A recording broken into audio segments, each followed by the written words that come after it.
Invisible Demons: The Journey of American Youth to Find Themselves Again. Introduction. In a country known for its innovation, diversity, and promise of freedom, a quiet crisis is unfolding in the hearts and minds of its youth. Behind the filtered smiles and fleeting moments of online fame lies a generation grappling with deep emotional struggles, many of which go unnoticed, unspoken, and untreated. Mental health among American youth has become a defining issue of our time. It is no longer confined to hospital rooms or therapy sessions.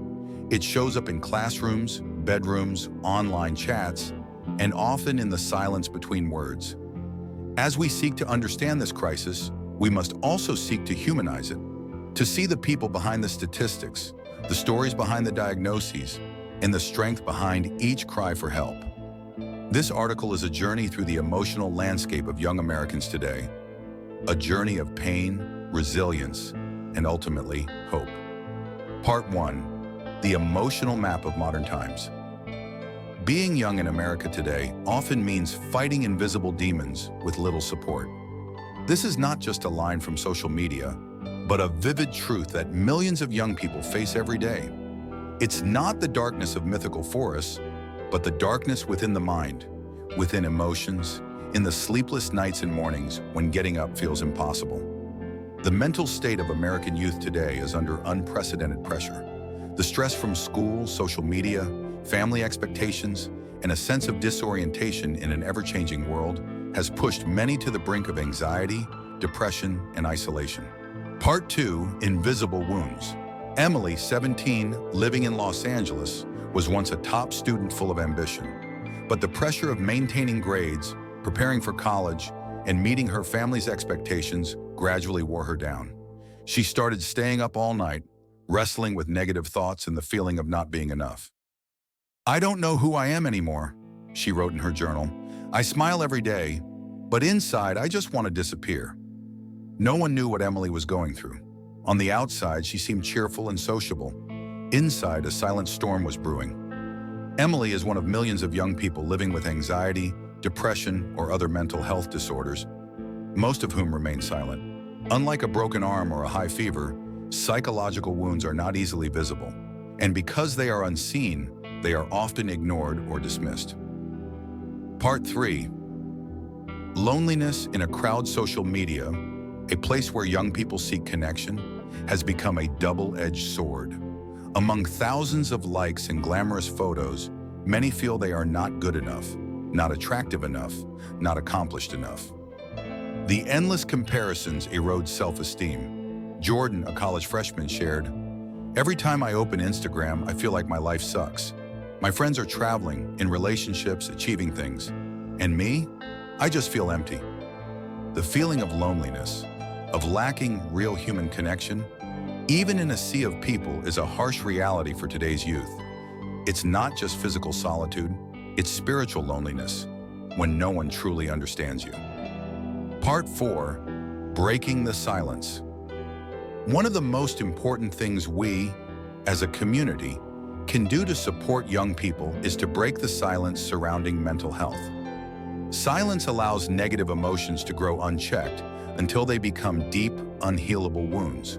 But when a young person bravely says, "I'm not okay," it's not weakness, it's courage. It's the first step toward healing. Ava, 22, living in Boston, suffered from depression for 2 years. She didn't tell anyone, afraid of being judged. But after attending a mental health workshop at school, she decided to see a counselor.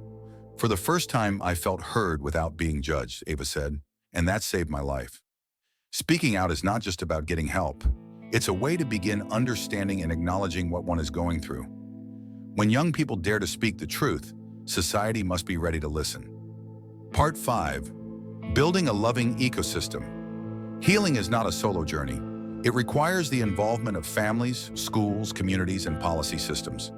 In Seattle, a group of high school students created the Quiet Room, a peaceful space at school for those who need a break to breathe, to pause amid the fast pace of life. No phones, no demands, just chairs, a few books, soft lighting, and a message. It's okay to be tired. Initiatives like this are not just symbolic, they make a real impact.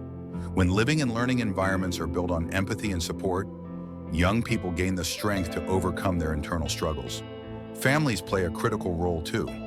A hug at the right moment, a sincere question like, "Are you okay?" can make a big difference. Parents don't have to have all the answers. They just need to be willing to listen. Part 6, the journey of self-healing and inspiration. Recovery is not a destination, it's a journey. A journey made of small steps, good days and bad. The important thing is not to give up.